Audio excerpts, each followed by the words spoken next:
संत रूमी की शिक्षाओं के कुछ अंश अब हम आज के आपके सामने रख रहे हैं। पहला है घर।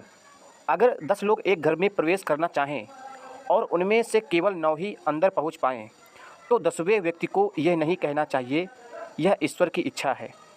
उसे ये जानने की कोशिश करनी चाहिए कि उसकी अपनी कमी क्या थी। दूसरा था उल्लू। केवल मधुर आवाज़ वाले पक्षियों को पिंजरे में बंद किया जाता है, उल्लुओं को कभी पिंजरे में नहीं रखा जाता। फिर है प्रयास। 2 पक्षियों को केवल एक साथ बांध दो, वे उड़ नहीं पाएंगे, भले ही अब उनके पास 4 पंख हों। अगला है ईश्वर का व्यक्ति, द मैन ऑफ गॉड। ईश्वर का व्यक्ति बिना शराब के मदहोश है। ईश्वर का व्यक्ति बिना भोजन के तृप्त है। ईश्वर का व्यक्ति आनंदित और चकित है। ईश्वर का व्यक्ति ना भोजन करता है ना सोता है। ईश्वर का व्यक्ति एक साधारण वस्त्र में राजा है।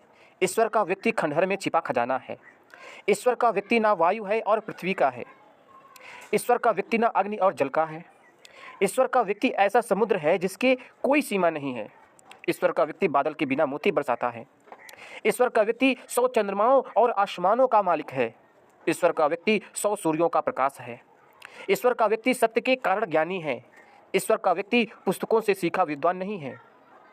ईश्वर का व्यक्ति विश्वास और अविश्वास से परे है। ईश्वर के व्यक्ति के लिए पाप और पुण्य का क्या अर्थ है। ईश्वर का व्यक्ति अस्तित्वहीनता से परे चला गया है। ईश्वर का व्यक्ति एक दिव्य सवारी करता हुआ आया है। ईश्वर का व्यक्ति छिपा हुआ है शमसुद्दीन, उसे खोजो और पाओ। ईश्वर का व्यक्ति। अगले सिखाते उनके सत्य। पैगंबर ने कहा कि सत्य ने एक घोषणा की है, मैं ऊंचाई या गहराई में छिपा नहीं हूँ, न मैं पृथ्वी में हूँ, न मैं आकाश में, ना ही सिंहासन पर। यह निश्चितता है, हे प्रिय, मैं ज्ञानियों के दिल में छिपा हूँ। अगर तुम मुझे पाना चाहते हो तो इन दिलों में खोजो। यह कार्य तुम्हारे पास एक कर्तव्य है जिसे निभाना है। कोई और काम करो, कितने ही काम करो, अपना समय पूरी तरह व्यस्त रखो, लेकिन अगर तुम यह कार्य नहीं करते तो तुम्हारा सारा समय व्यर्थ चला गया। एक किताब का उद्देश्य ज्ञान देना हो सकता है, फिर भी तुम उसे तकिए की तरह भी इस्तेमाल कर सकते हो, हालांकि उसका उद्देश्य ज्ञान, दिशा और लाभ प्रदान करना है। जलालुद्दीन रूमी का शिलालेख।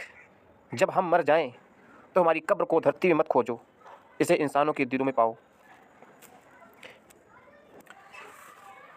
परिचय। जलाल-अद-उद्दीन मोहम्मद रूमी 1207 से 1273 इनका जन्मकाल था, जीवनकाल, जिन्हें आमतौर पर रूमी के नाम से जाना जाता है। 13वीं सदी के एक फारसी कवि, सूफी और विद्वान थे, जिनका कालातीत साहित्य आज भी दुनिया भर के लोगों को प्रेरित करते हैं। रूमी का जन्म 30 सितंबर 1207 को बल्ख अथवा वर्तमान में अफगानिस्तान में हुआ था और बाद में वो कोन्या तथा तुर्की में बस गए। उनकी सबसे महत्वपूर्ण आध्यात्मिक क्रांति 1244 में तब हुई जब वे अपने गुरु शम्स दरवेश से मिले। इस मुलाकात ने उनकी कविताओं से प्रेम और एकता की गहरी अभिव्यक्ति को जन्म दिया। रूमी का सबसे प्रमुख कार्य मसनवी ए मानवी अर्थात आध्यात्मिक दोहे हैं, जो 6 खंडों में विभाजित एक काव्यात्मक कृति है और गहरे आध्यात्मिक ज्ञान को प्रस्तुत करती है। उनका निधन 17 दिसंबर 1273 को हुआ।